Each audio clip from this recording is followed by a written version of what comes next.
Welcome to the Alabama Bass Trail Podcast, brought to you by Phoenix Boats. Now, here are your hosts, Alabama Bass Trail Program Director, Kate Donaldson. Welcome into the Alabama Bass Trail Podcast presented by Phoenix Boats. I'm Kate Donaldson, the director of the Alabama Bass Trail, and your host for this week's podcast.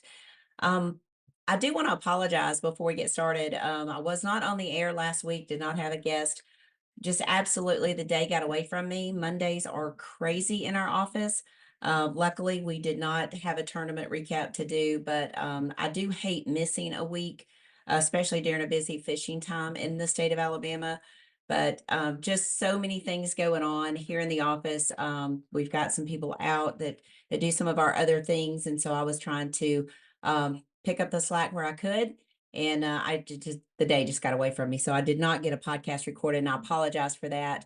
I do appreciate everyone who listens to the podcast. I promise you, you are valued. The day just got away from us. So I apologize for that.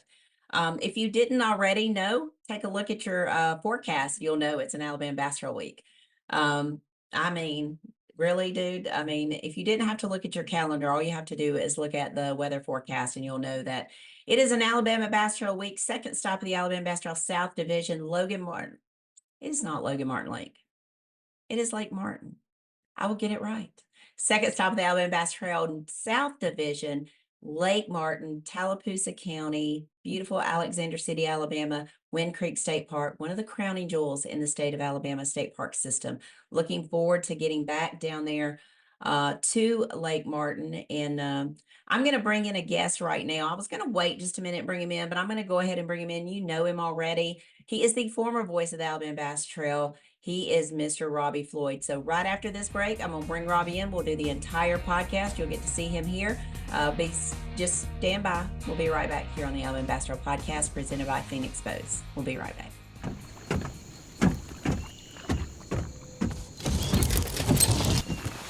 Nobody wants to run out of power when they're on the water.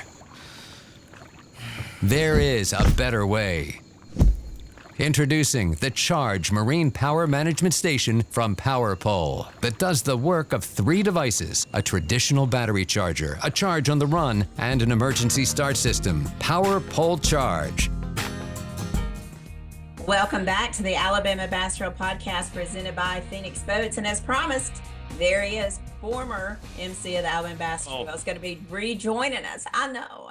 Oh, that hurts. That hurts. You can't say former if I'm joining you again. So I have really never left. Right. And this will be my 11th consecutive year. Yes. Yeah. Good. We've been together longer than some marriages. Yeah, this is true. It's true. And we still get along, believe it or not, after 11 years. That's crazy. The distance. It's the distance relationship that we have. Oh, that was so funny. So I got to see Wesley Gore. Who else was there? Justin Hamner. I got to see 3 Alabama guys at the Elite Series event last week, and they go, "You live here in Texas?" Guys that fish the AVT. I didn't get to see Hamner, man, and I got to see his fish. That thing was huge. But yeah, either way, it was funny because everybody still thinks I live in Alabama for some strange reason. They do. I thought we had covered that several times, that you fly in from Dallas all the time, which is my least favorite airport of all the airports I've ever flown through. Dallas. It would probably be fine if it was just a connection, but I usually get delayed in Dallas, and then the rental car return just totally blows my mind. So I'm not a big Dallas. I agree. It's tough. But you are a big bass fishing fan. You drove over to Lake Fork and got to see some of the guys over there. 3 Alabama guys had a really, really good tournament. Wesley Gore, former ABT, the most recent guy to make it to the Elite Series from the Alabama Bass Trail, had an 11th place finish on his first tournament, made championship Sunday on his second tournament, doing really well. What a lot of guys are doing now, but what a lot of the older guys just not on board with it, dude. The scuttlebutt about forward-facing sonar is just insane right now. No, it's crazy. But yeah, it was good seeing that because you saw in the top 10, and Wesley finished 11th at the first stop. You've got ABT studs up there in the top of the top, the Elite Series, Justin Atkins as well, Justin Hamner, all guys that have fished ABT Tour. But the first guy I saw whenever I went there to the event, it gets a couple hours away from home, but I just want to say hi before I saw some of them at the Classic in a couple of weeks. But the first thing I saw was Brock Mosley, and he was just talking about it, and he's like, and I don't I do get it and I don't get it because you have to adapt with the times. And the times are now that's what you need to be more competitive. I mean, you can Mhm. sit there and fish like you've done forever, and that's fine. And you're going to catch fish, but the higher concentration of catches, I think, will be, done off of the forward facing sonar. And like it or not, but he's like, when we fish those northern events, we know we have to do it.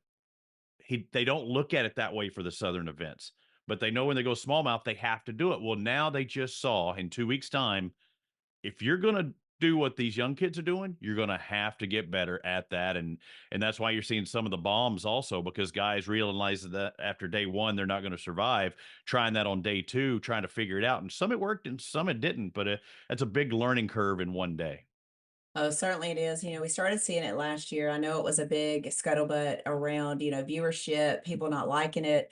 It's not entertaining. I think Bass has done a lot to go and try to make it more entertaining and showing the screens and things like that. Yeah. But it is the new way of bass fishing. And one of the things, since we're going to talk about it, we'll just go ahead and talk about that. One of the things that I've heard from not only just different organizations, but that the lack of co-anglers. You can't get Yeah. co-anglers to sign up for the opens. You can't get co-anglers to sign up for the invitationals. They don't want to go sit and try to fish behind someone who's scoping all day. Uh, Yeah. could Uh, could eventually change our sport. all right. And I don't know how I think about that because I got to look at it because I saw it before and I saw it after. How many co-anglers do you see on the Elite Series anyway? How many? None, right? They wanted it that way. Mhm.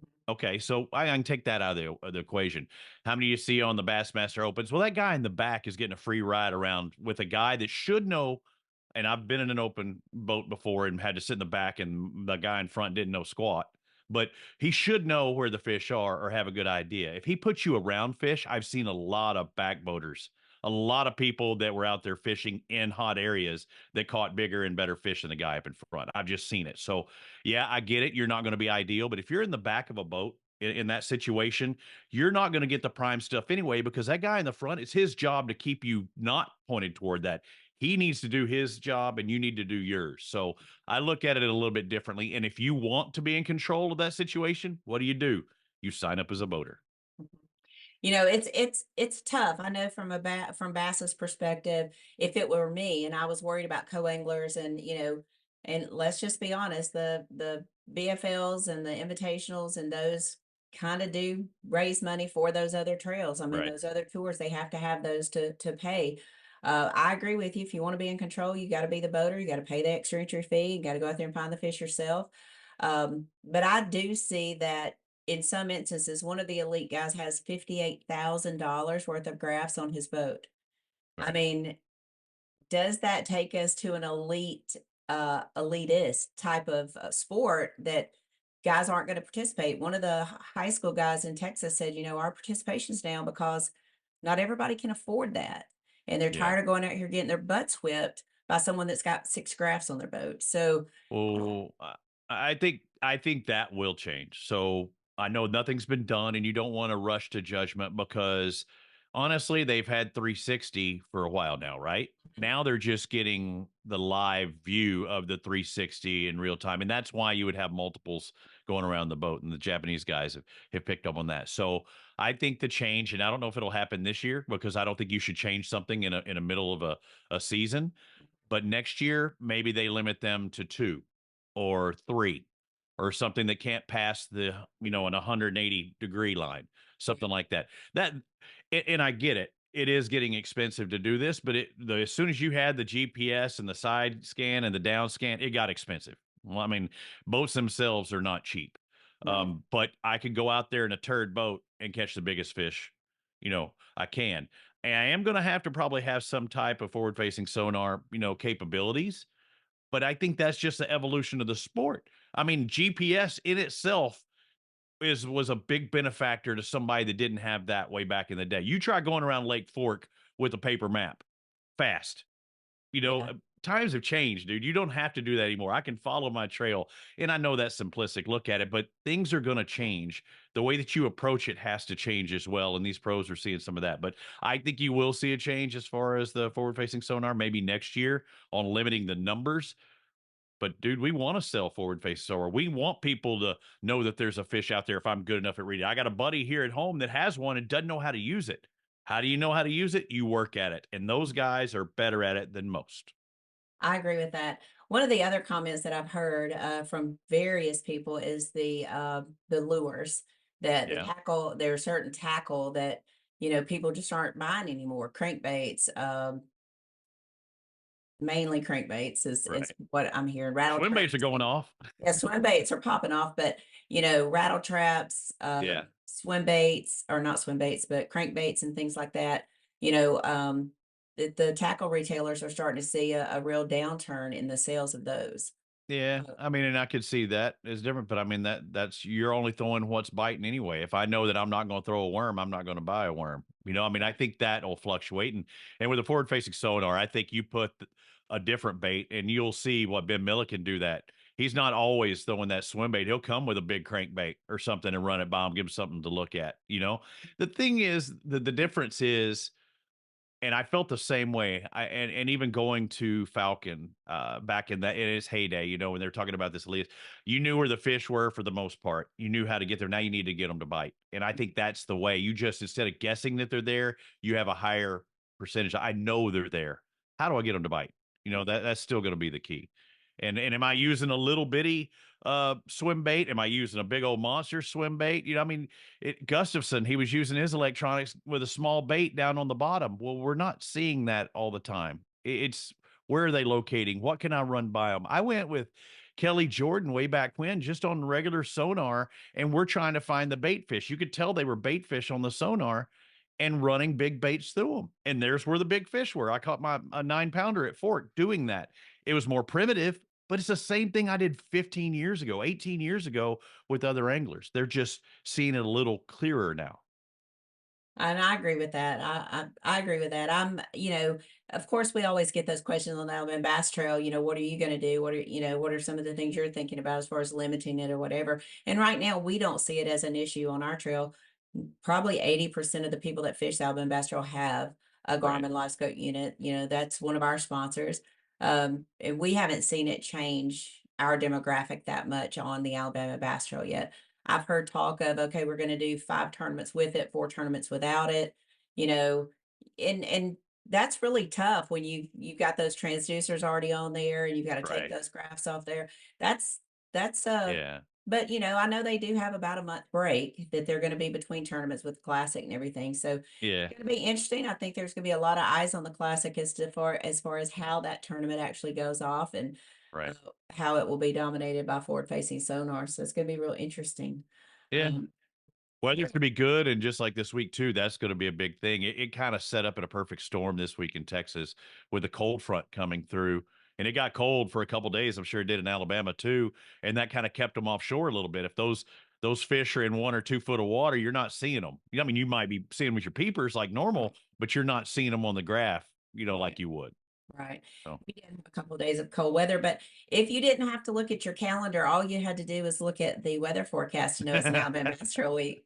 Dude, like 4.5 to 6.5 inches of rain between Tuesday and Saturday.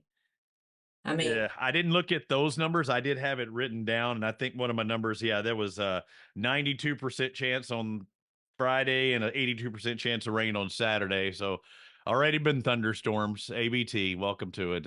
Yeah, it is what it is. I mean, hey, it's not going to be 14 degrees when we blast off, so I'm no, tickled to death about that. yeah, You got to miss that, but something you haven't missed was a whole lot of tournaments on Lake Martin. You've been with us for a long time.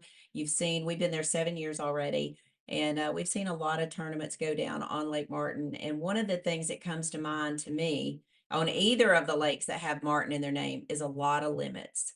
So I went back and pulled some data. In 2022, we had 210 limits at Lake Martin. out of 2020 225. out of 225.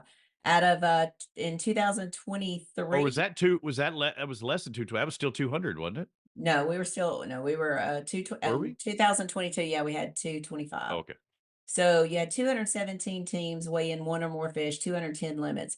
And then in 2023, we had 221 limits out of right. 225. So, Yeah, I remember that. we've seen weights anywhere from 1391 to like 20.6. A lot of variations there, always there, kind of the same time of the year, February, March time frame. Um, What are you expecting this week when we go to Lake Martin with the weather and everything that you've just heard about? Well, one, have you heard what the water temp is? Because that was the one thing, and I haven't looked at that because I talked to Hank Cherry a couple of weeks ago when the elites were at Toledo, and he said in that practice period, from practice to when the competition started, the water temp went from 51 to 61 in 1 week. So that told me, and I think we're basically on the same parallel. If that water's in that 61, okay, they've been moving up for a week, almost 2 weeks now, and they're going to be shallow. That helps everyone, no matter what the rain is, because the fish are coming up. It lets them feel more comfortable because you can't see them, but it does make it a little more difficult for the anglers to see them as well. So that hurts on the angler side of things. I think the history is going to play a factor. The guys know, I mean, and everybody knows those spawning pockets are the places that they're going to be going. So it's just going to be a little more blind than normal. I would still say more than 16. I think it was like 16 last year or year before last. I would bet you between 16 and 18 for the win, but it could be a 20-pound bag because I mean the lakes at our parallel seem to be getting right now. And if that water's warming up and you don't have some major cold snap to pull them back, I think you're going to see a lot of bank beaters catching blindly a lot of fish that they would be seeing normally in the clear waters of Lake Martin. Well, Kyle Dorsett won there a couple weeks ago. He had 16-12 a Yeah. couple weeks ago with a solo tournament. So you got two guys out there swinging. I think that's going to make a big difference. Rob Lee, Steve Winslet, we've been there 7 years. Those guys have always finished in the top five. They've got two Yeah. wins on Lake Martin. Similar times of the year. I think that's a team that you have to at least look at for bringing home a win. Paul Davis, Josh Chappell back in it again too. That's another one you look at that they don't finish that often outside that 5 or 10. And I think it's going to be one of those teams we're used to seeing year after year. I think what was it McCullers won a couple of years ago with a little less weight, both of them. But I think you're going to see the old guard. What about Mark McCaig, also another one, and Tim Hurst?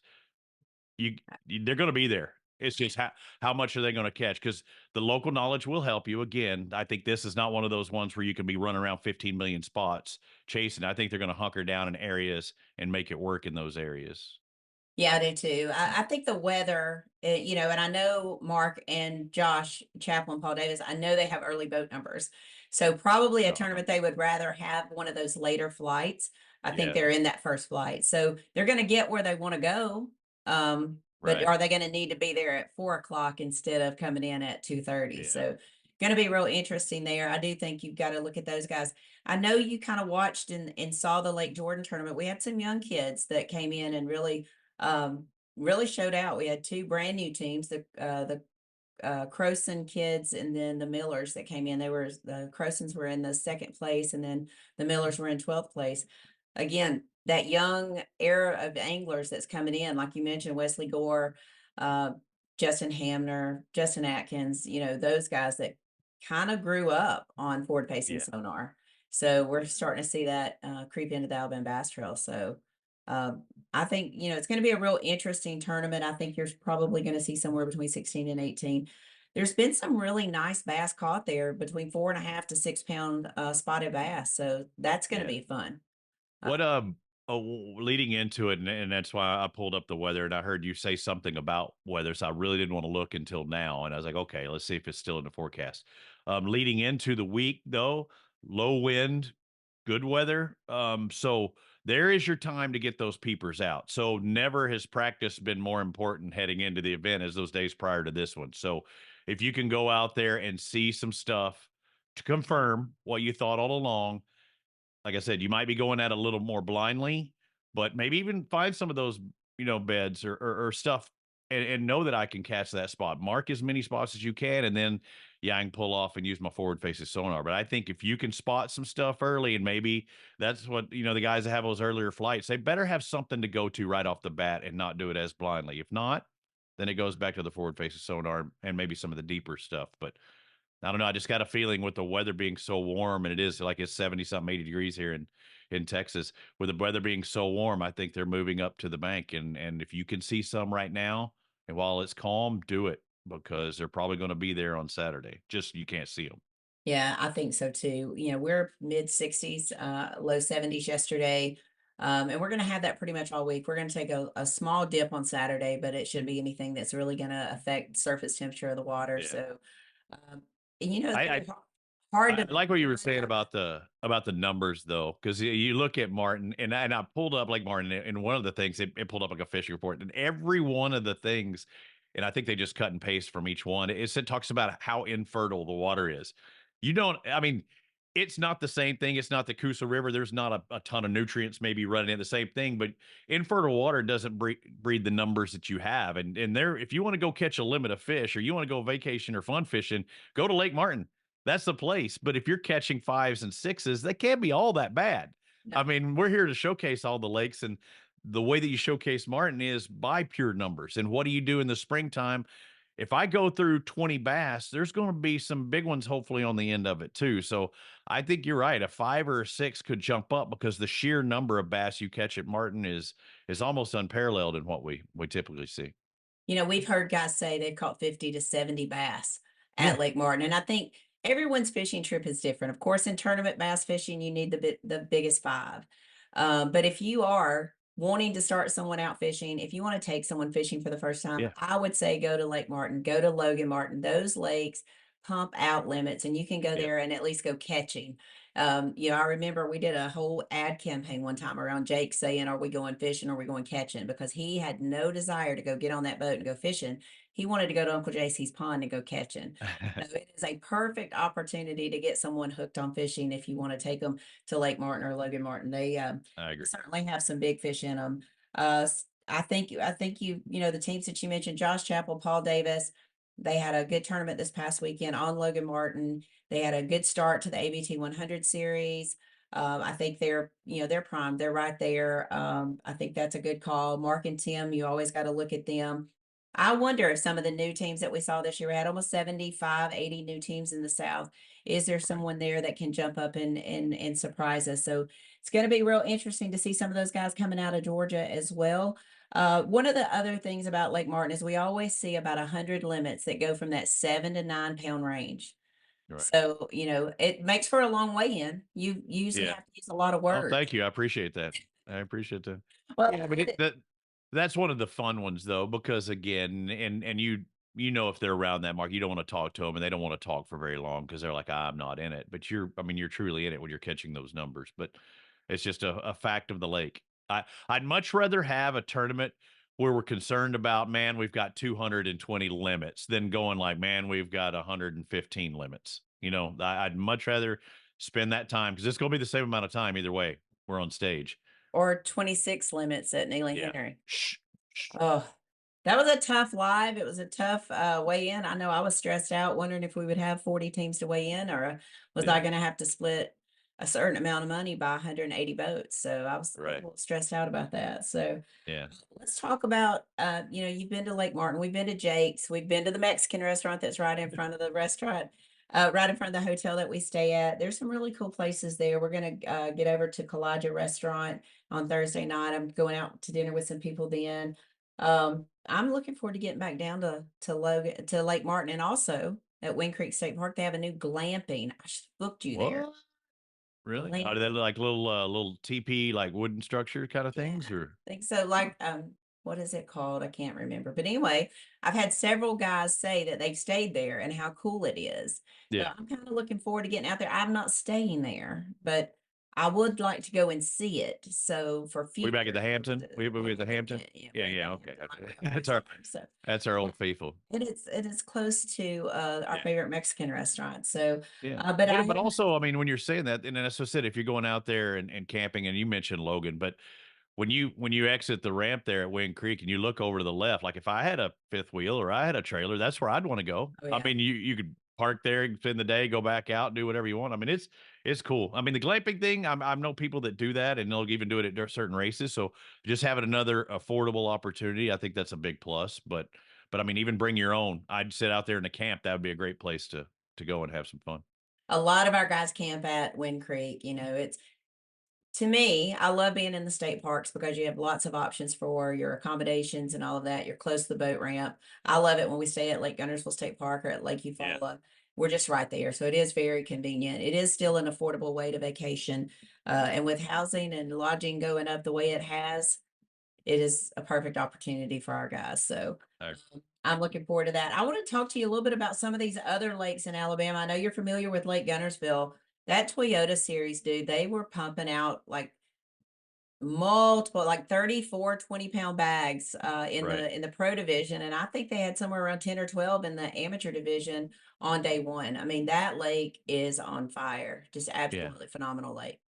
And I think it's just that magic time of year, so you're going to have a chance to see that. We've been there when we thought it was going to be hot and it would be so packed that it seemed like the pressure kind of shut things down. But if you can catch it at the right time, and right now in Alabama, it is the right time. I mean, yeah, you might have some rain, but everybody needs rain. I mean, you're going to need the rain heading into spring. It would be grabbing because the lake levels are low.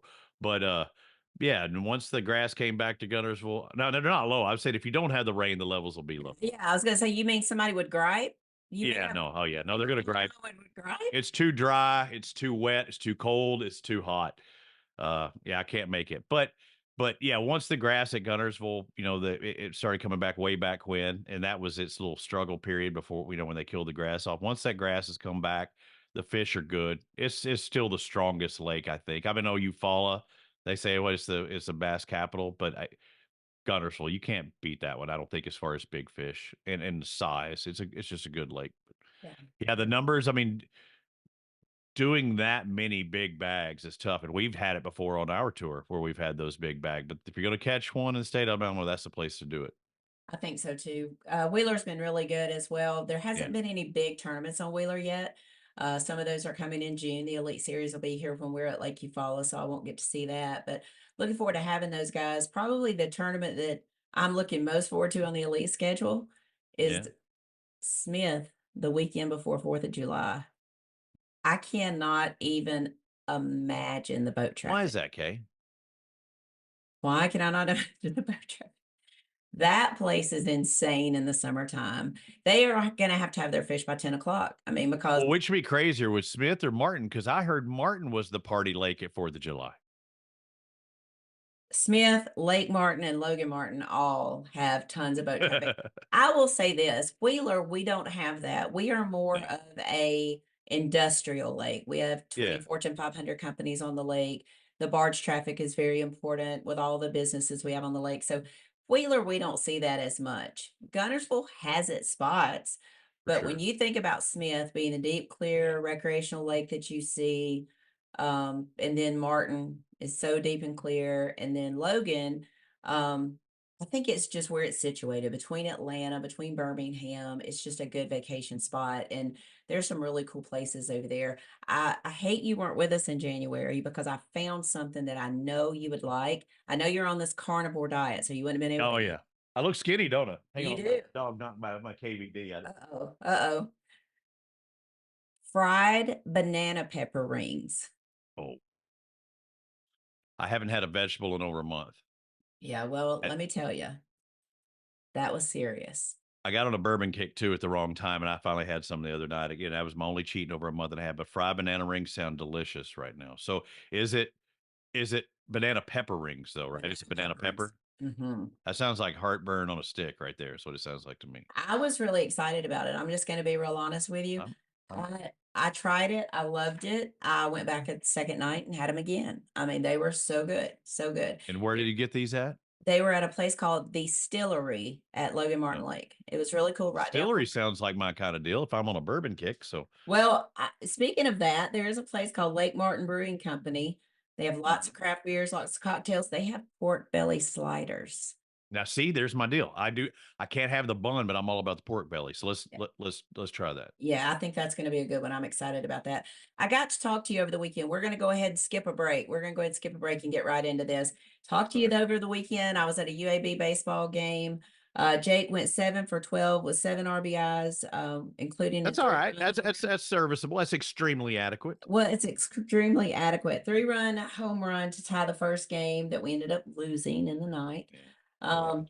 But hitting 385. I looked at his stats this morning, hitting 385 down at UAB. He's caught every game, 11 out of 11 games. So it's been Yeah, a busy and one. that's yeah, and I don't know what the public information stuff out there, but yeah, he is the only catcher. If people don't know, I think you have some injuries, and I don't know how that's a possibility in collegiate baseball, Division I collegiate baseball, that you have one catcher, because if you don't have him out there, and God forbid anything happens to him. If you don't have him, you don't have one. I would have been doing a casting call like SMU or TCU. Somebody did that for their women's basketball, had a casting call for the student body.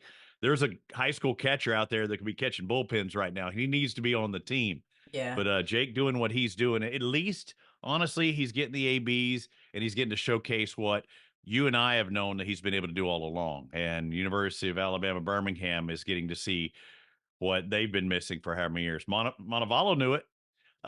There's some other D1s, and I heard like when OU came here, Oklahoma Sooners. I wish Jake would have played for OU because they'll get the eyeballs, Yeah. But I know he can't now. But I mean, he's in a situation now where he's going to get some eyeballs, and you're going to play some Alabamas, you're going to play some Auburn type teams that should get some looks, and hopefully it'll help when it comes draft time because I know he'd like to take it to that next level. And what's wrong? I mean, why wouldn't you want an extremely good defensive catcher like we have Noah Heim in Texas, and I've watched them both, and I think Jake's as good as him, and he won the Gold Glove as a catcher for the Rangers this year in World Series. But he also hits now too. You don't need a catcher that always is a dinger possibility. If you got a catcher that can hit for base hits, oh my God, and he's defensive. That's what I want. That's what I want. Well, and I'm excited to see him having some success. After the injury last year, it really Yeah. tore all of our hearts out with having to watch him go through that. So it was really cool. They got 5 games this week. They got 2 midweeks, and then they go up to Belmont up in Nashville to play a 3-game series with them. So he's going to be whipped. Luckily, the next Yeah. week they don't have any midweek, so he'll get a full week of rest. So excited about that. Tell us what's going on in Robbie Floyd world. What's going on with your family? I've got baseball going on. So I've got 2 baseball kids. I've got one that's a senior and he's a catcher. I mean, they alternate through it. He kind of got moved into that spot because the other spots were taken. And he's like, all right, I'll be the catcher again and doing really well. He pitched. He got the loss the other day against a state champion, um, public school champion. He and they go to private school, but they're doing good. They're pretty good. Liberty. It's the same school that Jason Witten got all the pop for winning the football state championship. And they've got a good baseball team this year. My younger son's injured.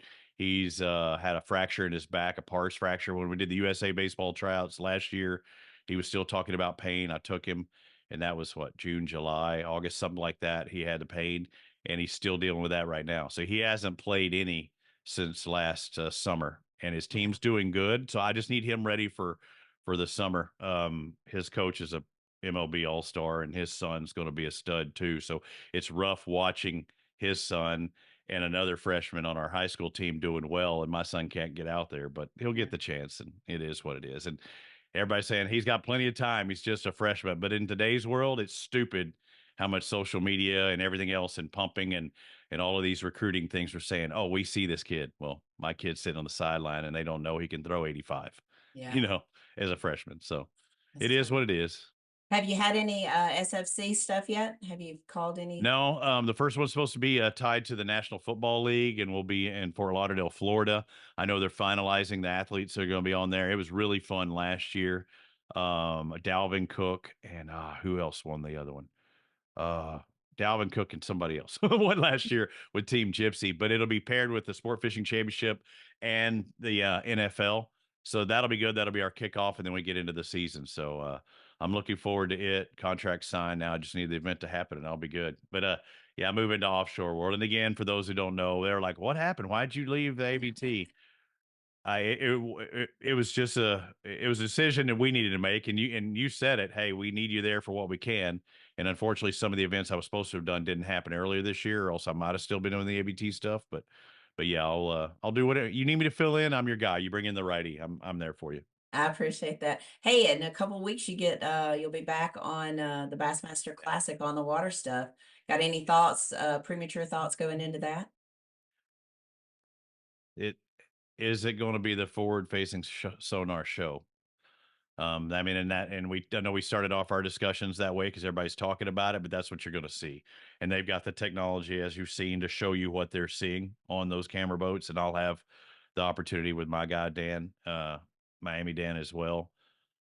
But the thing about Grand and Jason Christie, he's going to be bank beating with his spinner bait. It is, and I think the fish are coming to him. I got a buddy that lives up in that area. I need to ask him what the water temp is now. But talking to the guys yesterday, they're like, yeah, it's probably going to be perfect again. And if they're coming into the spawn now, and that's 3 weeks away, they're going to be in the heart of it then too. Yeah. And, everybody doesn't spawn at the same time, but it's going to be a good tournament. And as long as the weather doesn't have some major cold snap, and if it does, it plays into the FFS guys' hands a little bit better. If you have a cold snap, it does play in their hand better. If not, anybody's ball game, because like Fort, but not quite as big. There are big fish at Grand Lake of the Ozarks, or the Cherokee. Grand Lake of the Cherokee, I think is what it's called. Lake of Cherokee, yeah. Yeah, there are big fish there, but that's such a big lake. You can't be doing a lot of running around. It'll get you spun out. Well, I wanted to ask you, a lot of people don't understand, just the small live coverage that we do at the Alabama Yeah. Bass Trail. You know, what time are you there? What time do you get to the ramp? What time are you ready to get on the water? So for a Bassmaster Classic, I'm there a full hour before at least, because my job is, so there's 10 cameras on 10 boats, the top 10 usually, or the ones that you pick that you just random think like thoughts on that first day. And after that, you follow the top 10. And I'm the guy that finds the story outside the top 10. Or if we hear somebody's catching, I'll send my cameraman with them and I'll do a report and sit out. But I get there an hour before, and I'll do for a classic on the first day, just and I'd already talked to them all the day before, but I'll sit there and walk the dock, and I'll just go to everybody and ask them their preconceived notions of going in today. Not what they thought yesterday, but now that they've seen what the weather, now they go out there, now the nerves, now the time, now the talking, what's their last second thought, so you can get it before they head out to the water. And I'll just go bam, bam, bam, bam. And they can decide to roll that in the top of the show, however they want to see fit. And all you do is see my arm. Yeah. And then the second I do all that, I always do on that first day, who do you want to hear from on the first day of the Classic? Is the defending champion, if he's in the field. And you talk to them about what it was like being a champion and what it's like defending that championship. And we know if Jason Christie, or somebody that wins events in the past, that's going to be another interview. Gussie, that talk, totally different lakes. And I'll get that interview. And the second it's over, all right, find my guy. Who do I want to find that's not covered? And I just spend the day out there and hop around on things that are happening as it happens.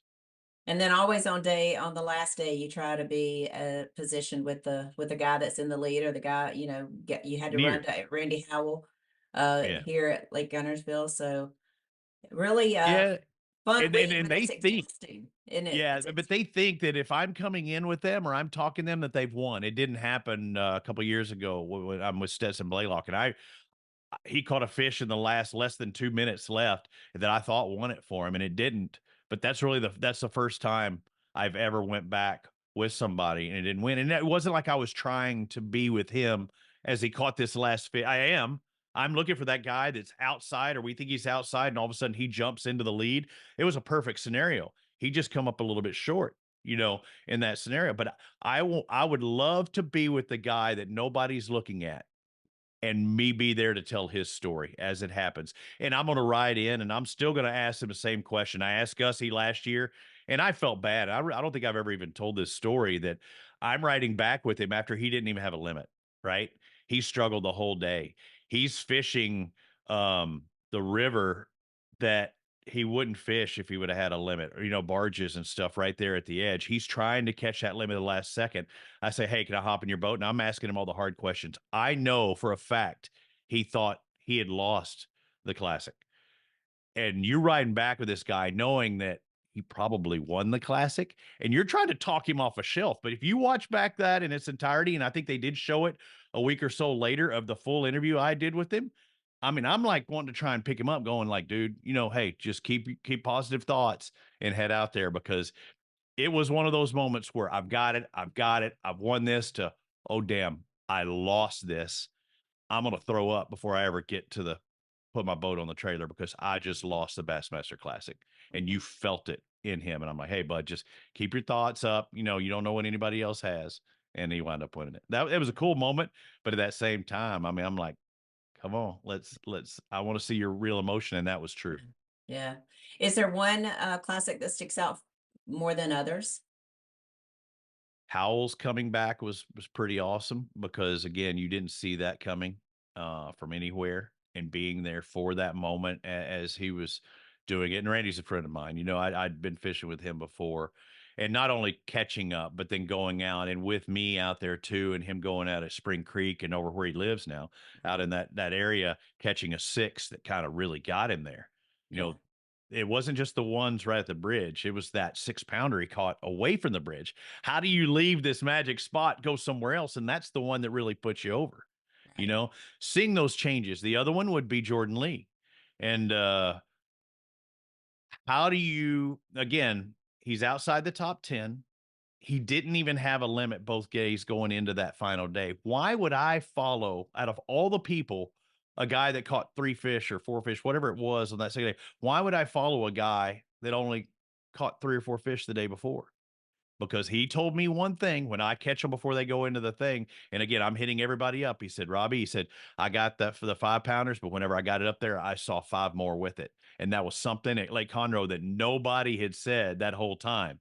So even if you don't catch them all that in, he was around some big fish, and seeing his struggles with the boat, problems, having to camp on that spot. Joe McElroy was over there, doing the fan. I'm out there. I'm watching it all go down. This guy that didn't have a snowball's chance in Chihuahua. I'm hearing, Mike Iaconelli caught a 9-pounder over there, one day, but he had that good spot, and then he had to leave it early to make sure he got back. Did he have enough? He had hours left in his fishing day, and he still had to get back. And once he got help bringing those fish back, he was no longer allowed to fish. And that's where checking the rules and doing everything else. Once he came back, he didn't. So he's sitting on the sidelines going, did I do the right thing? And the answer was, yes, I did the right thing. That's super cool. That's probably one of the more memorable classics that I've personally been at is Yeah. Jordan's. I was at the one that Randy Howell won. Did not go to the blast off or anything like that. And I get why Bass does it, and they have the blast off so far away from downtown and all the things. I get all that.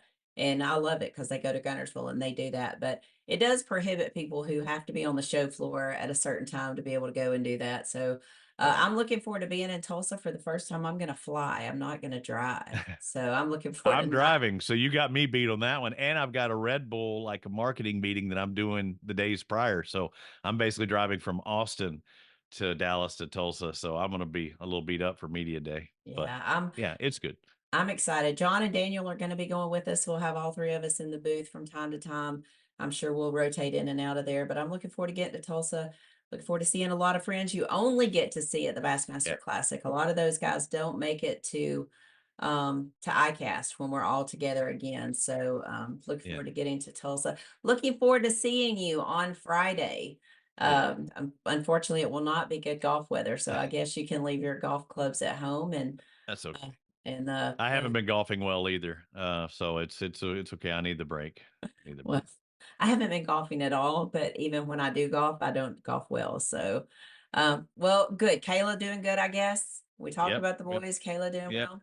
My wife's doing good. She's cutting hair like a mad woman. She's there right now. And yeah, she's paying the bills until I start picking it up for 2024. And it haven't been a good start to the year, but it's all right. We're going to get on a roll here in a second. Well, I know you will. You always stay very busy. I look forward to seeing you this weekend and then again in Tulsa. Thank you for taking time to jump on here with me today. Sounds good. Let's have some fun. Lake Martin, get ready. I think we're going to have a good week. I do too. Good to see you, bud. Big banks only care about one thing: ROI. So when it comes to your small business, you can expect a big no. At AmFirst, we don't just invest in your business, we invest in you and your goals. With great rates on loans, lines of credit to help you grow, and business checking accounts. Because at AmFirst, business is personal. Welcome back to the final segment of the Alabama Bass Trail Podcast presented by Phoenix Boats. I'm Kay Donaldson. And that was Robbie Floyd.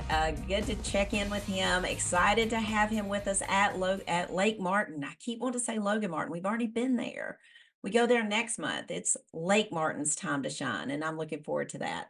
I do want to just say, again, I apologize for being off the air last week, but we are back and in full effect. We have stop 2 of the South Division. Next week, we'll be going to the stop 2 of the North Division there on Smith Lake. We'll talk a little bit about that. We'll have Luke Duncan back with us, and hopefully we'll profile a team for you on that. So I do want to thank you for tuning in to the Alabama Bass Trail Podcast. I do hope you will subscribe, rate, and review the show on your favorite podcasting app.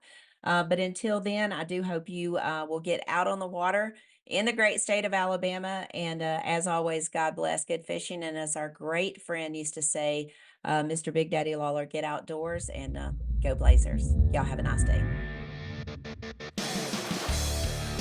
Thanks for listening to the Alabama Bass Trail Podcast. To learn more about the Alabama Bass Trail, make sure and visit alabamabasstrail.org.